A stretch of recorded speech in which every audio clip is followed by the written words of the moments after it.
সবাই একটা কথাই জানতে চাচ্ছেন, ডিভোর্স কি আমি দিয়েছি নাকি আমার হাজব্যান্ড দিয়েছে। আসলে ব্যাপারটা আমি আপনাদেরকে ক্লিয়ার করে দিই। চাচ্ছি না এই ব্যাপারগুলো নিয়ে এত কথা বলতে, কারণ আসলে পার্সোনাল একটা ব্যাপার তো, লাইফের একটা বিশাল একটা পার্ট এখন বর্তমানে এটা।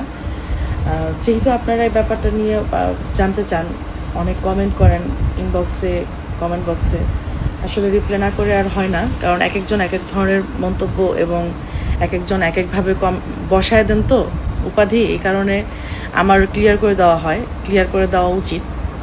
তো আসলে আমি আমার পক্ষ থেকেই আমি তাকে ডিভোর্স দিয়েছি, কারণ কোনো সম্পর্ক যদি এরকম হয়ে যায় গলার কাটার মতো এবং মাথায় বোঝার মতো, এমনকি এরকমটাও যদি হয় যে পাশে থেকেও পাশে না থাকার মতো, এক ঘরে থেকেও আলাদা থাকার মতো, এক বিছানায় শুয়েও আলাদা শুবার মতো, এবং এমন যদি হয় যে লোভে পরিণত, এমন যদি হয় যে আসলে ভালোবাসা বলতে কিছুই থাকে না, শুধুমাত্র চাহিদা, লোভ এবং স্বার্থের জন্য, এই ধরনের মানুষদেরকে লাইফ থেকে সরিয়ে দেওয়াটাই বেটার।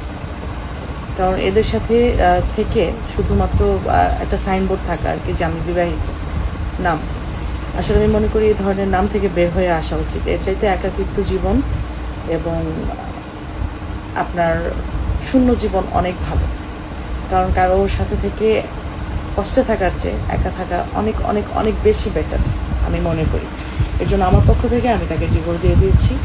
আই থিঙ্ক আমি আপনাদেরকে ক্লিয়ার করে দিয়েছি। এ ব্যাপার নিয়ে আপনাদের হয়তো কোনো কমেন্ট বা জানার আর কিছুই থাকবে না।